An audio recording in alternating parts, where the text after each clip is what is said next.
South ఇండియాలోనే అతి తక్కువ ధరలకి రత్నాలనందించే ఏకైక సంస్థ 6JVR. నమస్తే, నేను Keshav. Welcome to Suman TV. Andhra Pradesh ప్రభుత్వం దావోస్లో ఏం చేసింది?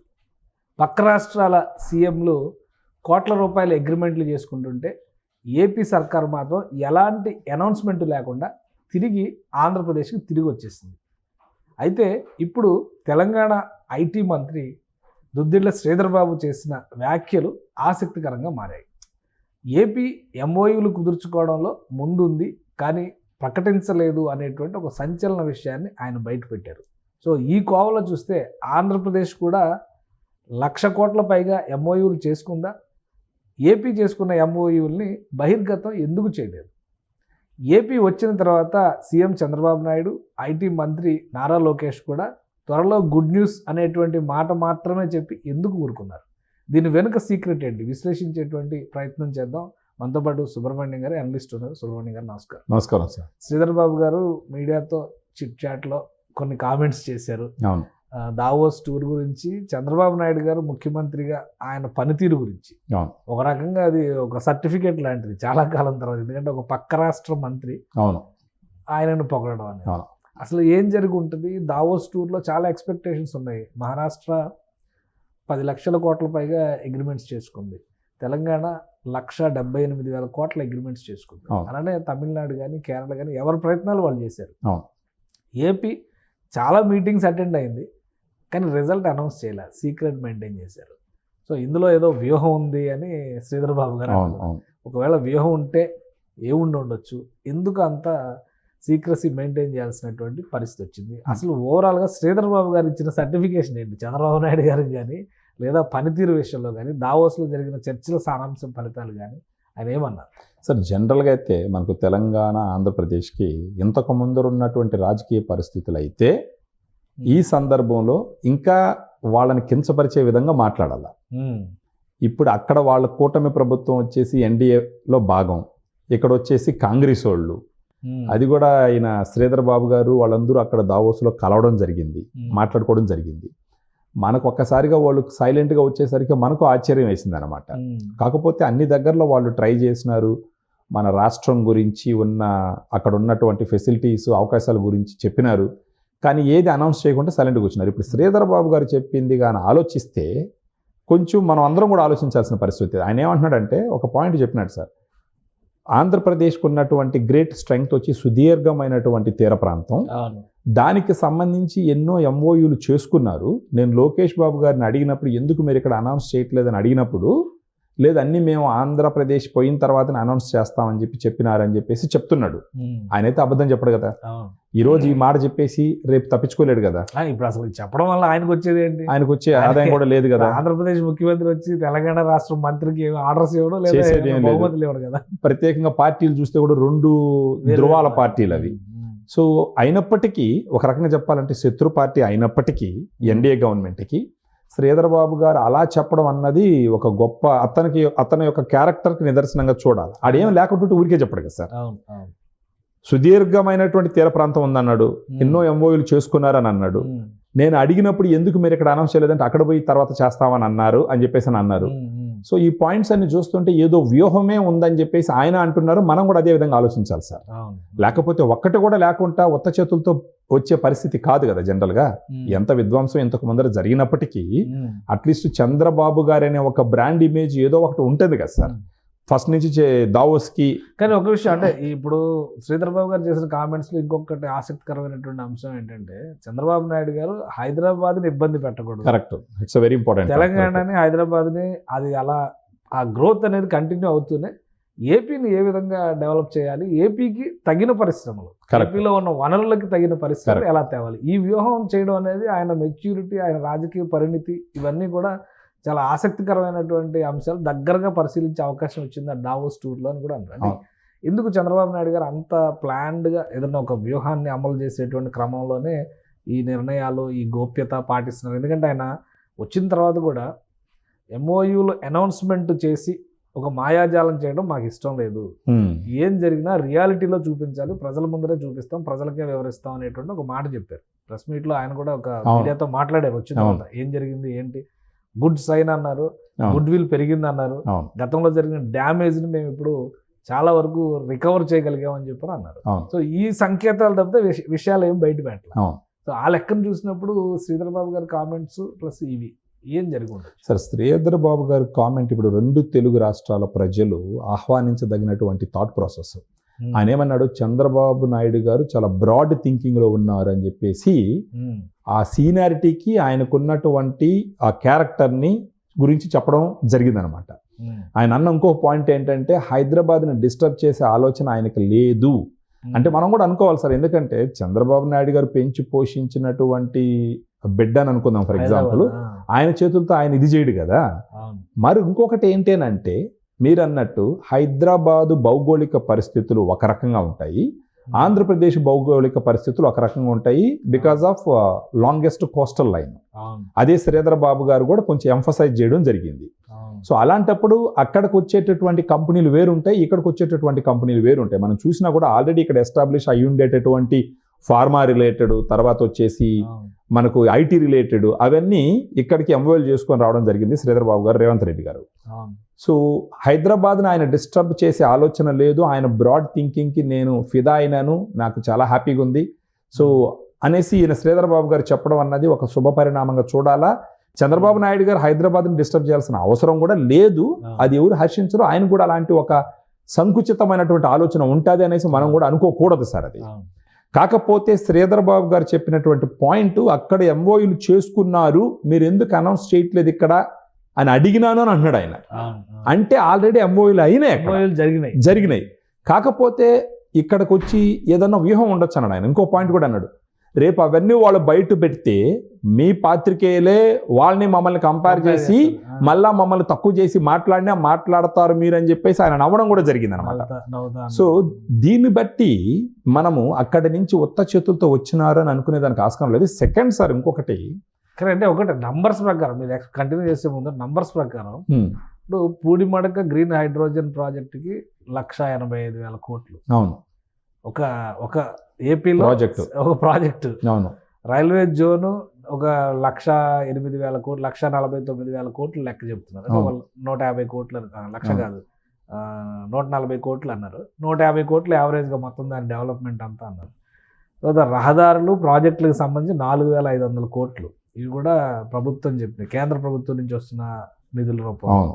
కృష్ణపట్నం పారిశ్రామిక పార్కు క్రిస్ సిటీలో చూస్తే 2,130-140 కోట్లు, అది ఒక లెక్క చెప్పారు.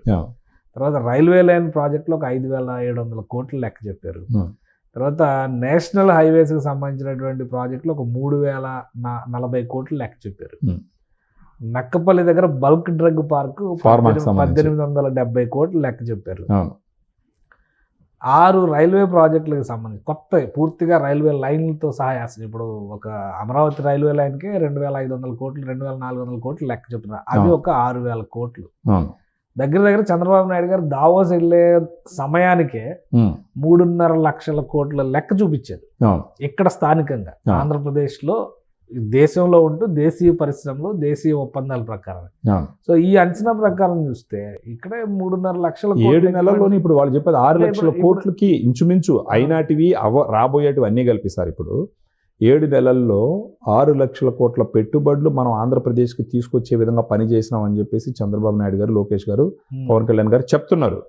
ఇన్ఫ్యాక్ట్ ఒక 3 లక్షల చిల్లర కోట్లు సాక్షాత్ అమిత్ షా గారు వచ్చినప్పుడే ఆయన నోటుకుంటేనే చెప్పినాడు. అంటే సెంట్రల్ గవర్నమెంట్ సపోర్ట్తో వచ్చినటువంటి ఇప్పుడు బీపీసీఎల్ ఇలాంటివన్నీ కలిపి ఒక 3 లక్షల కోట్ల దాకా.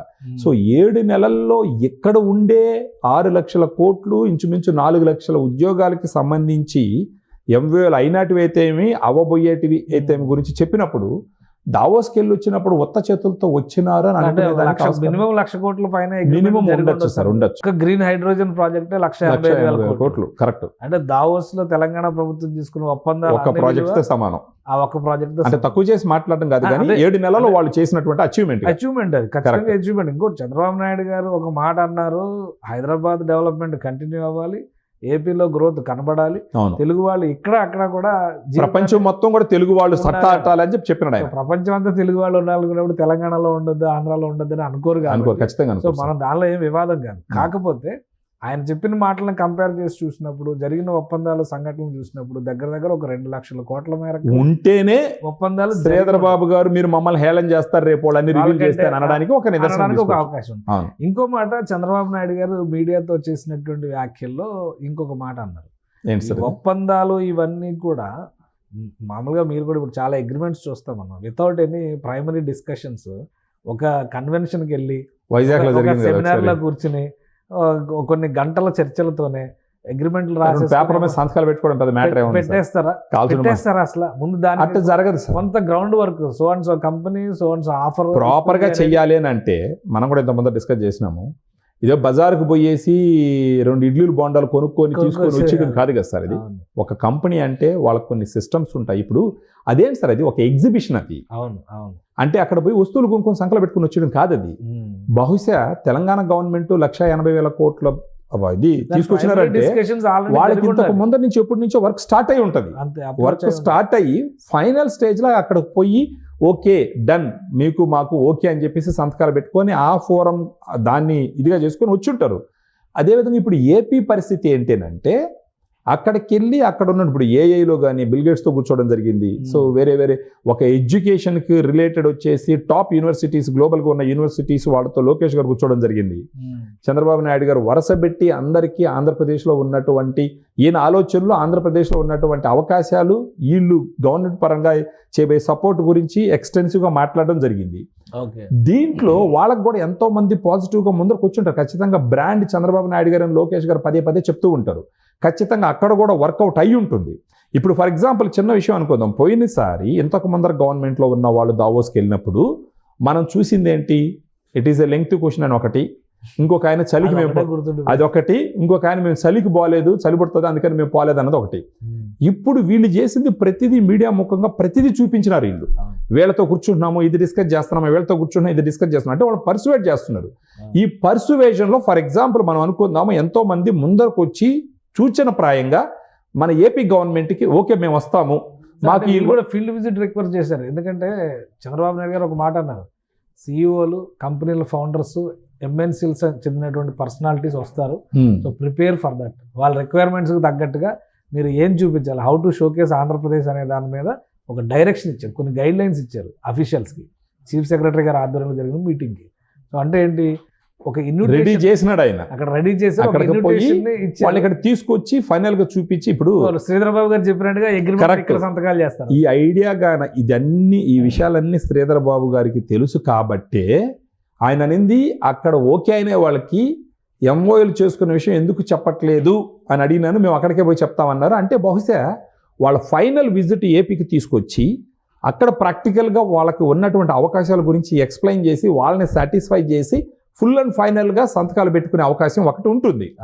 రెండోది వచ్చేసి ఇప్పుడు ఈయన శ్రీధర్ బాబు గారు చెప్పినట్టే మాకన్నా ఎక్కువ అనేసి మీరు చేస్తున్నారంటే ఈయన కూడా ఎంతో అంత ఐడియా ఉంది, వాళ్ళు ఏ రేంజ్లో అక్కడ స్ట్రైక్ చేయగలిగినారన్న విషయం బహుశా శ్రీధర్ బాబు గారికి ఐడియా ఉంది కాబట్టే అంత మాట అన్నారు. ఒకవేళ ఏం లేకుంటుంటే 1,80,000 కోట్లు అన్నప్పుడు అంత చదువుకున్న ఆయన, ఐటీ మినిస్టర్ కూడా ఆయన ఊరికైనా నోట్లోంచి అట్లా వదలాల్సిన అవసరం లేదు కదా సార్. ఆయన పెయిడ్ ఆర్టిస్ట్ కాదు కదా, లేదంటే పేటీఎం ఆర్టిస్ట్ కాదు కదా, నోట్కి వచ్చింది ఏదో చెప్పడానికి. ఆయన ఒక బాధ్యత కలిగిన మినిస్టర్. ఆయన అన్నాడంటే ఆయన పైగా శ్రీధర్ బాబు గారి పొలిటికల్ కెరియర్, ఆయన లైఫ్, ఆయన జర్నీ మొత్తం చూస్తే కూడా ఆయనకు ఉండే క్రెడిబిలిటీ డీసెంట్ గా ఉంటాడు. ఆయన చాలా క్రెడిబిలిటీ లెవెల్స్ కూడా వేరు. ఎందుకంటే తెలంగాణ పొలిటీషియన్స్ లో ఈ మధ్య కాలంలో మనం చూస్తున్న లాస్ట్ 20 years స్పాన్ లో చూస్తే చాలా ప్రొఫెషనల్ గా మాట్లాడే అతి కొద్ది మంది పొలిటీషియన్స్ లో ఆయన. సో అంత క్రెడిబిలిటీ ఉన్న వ్యక్తి, చదువుకున్న వ్యక్తి ఊరికే జస్ట్ లైక్ దట్ ఏదో ఒకటి చెప్పాల్సిన అవసరం లేదు. అయిపోయింది, వచ్చేసినారు, 4-5 రోజులు అయిపోయింది, అది కూడా నిన్న మొన్న ఈయన అనడం జరిగింది. సో నిప్పు లేకపోతే పొగరాదన్నట్టు ఆడేదో గట్టిగా ఉంటేనే ఈయన మాట అనడం జరిగింది. ఉండొచ్చు సార్. ఇప్పుడు వాళ్ళని విజిట్కి పిలుచుంటారు, వాళ్ళ షెడ్యూల్ చూసుకోవాలా, ఇక్కడ వీళ్ళు అవైలబిలిటీ చూసుకోవాలా, ఇప్పుడు ఇవన్నీ వీళ్ళు వాళ్ళకి ఏమేమైతే ప్రామిస్ చేసినారో అవన్నీ రెడీ చేసుకొని పెట్టుకోవాలా. బహుశా మనం ఇంకొక 1 month 2 months చేసుకోండి అట్లీస్ట్. అంటే ఇవన్నీ ఏంటంటే సార్, ₹5 అప్పడాలు ఎంఓయూలు లేకపోతే ఊరగాయల ఎంఓయూలు అయితే మన పక్కనే ఉంటారు, వస్తారు, పెట్టేసిపోతారు. ఇవన్నీ కొంచెం మల్టీనేషనల్ కంపెనీస్, గ్లోబల్ కంపెనీస్ కదా సార్. వాళ్ళు రావాలా, ఇక్కడ చెక్ చేయాలా, ఇడేముండదు కొంచెం తెలుసుకోవాలా, ఆ తర్వాత ఫైనల్గా కూర్చొని ఇప్పుడు మీరు ఇంతకు ముందర ఎంఓయూలు అన్నీ కూడా మీరు గమనించినారంటే అన్ని కంపెనీలకు సంబంధించిన వాళ్ళు ఫీల్డ్ విజిట్లు చేసిన తర్వాత ఆంధ్రప్రదేశ్లో 1-4 సార్లు వాళ్ళు ఎంఓయూలు చేసుకున్నటువంటి సందర్భం. ఆల్రెడీ కొంచెం డిస్టర్బ్ అయి ఉండే స్టేటు, వాళ్ళకు కూడా కొంచెం కాన్ఫిడెన్స్ రావాలి. ఆ కాన్ఫిడెన్స్ క్రియేట్ చేయడం కోసమే బహుశా చంద్రబాబు నాయుడు గారు, లోకేష్ గారు మీరు రండి ఫస్ట్ మా ఊరికి చూడండి, once you are satisfied let us go ahead అన్నట్టు కూడా ఏదైనా డిస్కషన్ జరిగి ఉంటుంది. సో అంతేగాని 100% ఉత్త చేతులతో చంద్రబాబు నాయుడు గారు లాంటి ఒక క్రెడిబిలిటీ ఉన్న వ్యక్తి వచ్చినారని అంటే అది నమ్మశక్యం కాదు. కాకపోతే ఇంకా మన మీడియా వాళ్ళకి ఏం కావాలా అంటే ఒక పక్క విమర్శలు చేయాలనుకున్న వాళ్ళకి అదొక ఆపర్చునిటీ ఖచ్చితంగా. ఇప్పుడు నిన్న మొన్న అన్నట్టు ఆయన రాష్ట్ర పరిస్థితిని, ఆర్థిక పరిస్థితిని ఎక్స్ప్లెయిన్ చేస్తూ ఇంత పరిస్థితి ఉన్నప్పటికీ ఒకరవ వెనక ముందర మేము ఇచ్చినటువంటి ప్రామిస్కి సంబంధించిన సంక్షేమ పథకాలన్నీ చేస్తామని చెప్పినాడు ఆయన. కానీ వెంటనే ఒక వర్గం ఏం చేసింది, మానేసినాడు, ఇచ్చేయనాడు, ఆయన అప్పుడెట్ట ఈగలినారు, ఇప్పుడు ఎందుకు ఈలేకపోతున్నారు ఈయన అంటున్నాడు అని చెప్పేసి మాట్లాడడం జరుగుతుంది. సో అవన్నీ ఇప్పుడు ఉండేదనుకోండి. బట్ కాకపోతే ఖచ్చితంగా శ్రీధర్ బాబు గారు చెప్పిన తర్వాత మనకు ఒక గ్రేట్ హోప్స్ తో చూడాల్సిన అవసరం, క్రెడిబుల్ ట్రాక్ రికార్డ్ లేకపోతే అనవసరంగా ఆయన ఇప్పుడు తెలుగు రాష్ట్రాల్లో ఉన్న ఆ క్రెడిబుల్ ట్రాక్ రికార్డ్ ఉన్న పొలిటీషియన్స్ అతి కొద్ది మంది వాళ్ళలో ఆయన కూడా ఒకరు కాబట్టి చూడొచ్చు. సో ఇప్పుడు ఇది కొంచెం సీరియస్ గా డిస్కస్ చేయాల్సింది, సీరియస్ గా అబ్జర్వ్ చేయాల్సినటువంటి అంశం. అందరూ కొంచెం పాజిటివ్ గా కొంచెం హ్యాపీగా ఫీల్ అవ్వాల్సినటువంటి విషయం కూడా 2 పాయింట్లు ఆయన చెప్పడం ఏంటంటే, ఒకటి వచ్చేసి హైదరాబాద్ని డిస్టర్బ్ చేసే ఆలోచన ఆయనకు లేదు, చాలా బ్రాడ్ థింకింగ్లో ఉన్నాడు, నేను మాట్లాడినానని చెప్పేసి చెప్పడం. తర్వాత అక్కడున్న వనరులకు తగ్గట్టు చంద్రబాబు నాయుడు గారు చేసేటటువంటి ప్లాన్స్, పర్సువేషన్ నెక్స్ట్ లెవెల్లో ఉంది, అల్టిమేట్గా ఉందని చెప్పేసి ఆయన అనడం జరిగింది చంద్రబాబు గారు. ఫిట్నెస్ సంబంధించి కూడా -10 degrees టెంపరేచర్ ఉన్న దగ్గర కూడా ఆయన మేమందరం కోట్లు బూట్లు వేసుకొని తిరిగితే ఆయన ఎప్పుడు ఉన్న ఏంటంటే ఆయన డిజైనర్ వేర్తో వచ్చినాడని చెప్పేసి అనేసి చెప్పడం కూడా జరిగింది ఆయన. సో ఈ విధంగా మనం ఎలా చూడాలంటే ఖచ్చితంగా ఏదో ఉంది సార్ అక్కడ. Maybe it's matter of some time. ఖచ్చితంగా అంటే ఒక 7 నెలల్లోనే 6 లక్షల కోట్లు తీసుకొచ్చినటువంటి credibility, of course central government support కూడా ఉందనుకోండి, సపోర్ట్ ఉంటుంది. ఎందుకంటే ఇది ఏదైనా international agreement, FDI related investment ఏది రావాలన్నా with the approval of the central government, అంటే స్టేట్ వెళ్ళి డైరెక్ట్ గా అగ్రిమెంట్ చేసుకొని వచ్చేది కూడా ఉండదు. అవును. సో ఆ ప్రాసెస్లు అన్ని కూడా ఫాలో అవుతున్నారు, ప్రొసీజర్స్ అన్ని కూడా ఫాలో అవుతారు. బట్ ఏదో ఒక హోప్ ఇచ్చారు మళ్ళీ శ్రీధర్ బాబు గారు ఈ కామెంట్ చేయడం ద్వారా. కానీ ఏదో ఉంది సార్. లేకపోతే ఇప్పుడు వచ్చేసి అది పనిగా నిన్న మొన్న మళ్ళా ఏపీ గవర్నమెంట్ చంద్రబాబు నాయుడు గారి గురించి, లోకేష్ గారి గురించి ఈయన మాట్లాడాల్సిన అవసరం లేదు కదా, ఆయన పార్టీ వ్యక్తి ఏం కాదు కదా ఆయన. అది పిచ్చాపార్టీ ఒక చిట్ చాట్ లో ఆయన ఆపుకోలేక చెప్పినటువంటి విషయాలు. సో ఖచ్చితంగా దాని క్రెడిబిలిటీ ఉంటుంది, అడిగిన దానికి చెప్పినటువంటి విషయం అనమాట. సో ఖచ్చితంగా క్రెడిబిలిటీ ఉండే అవకాశం ఉంది. So let us hope for the best అన్నట్టు చూడొచ్చు.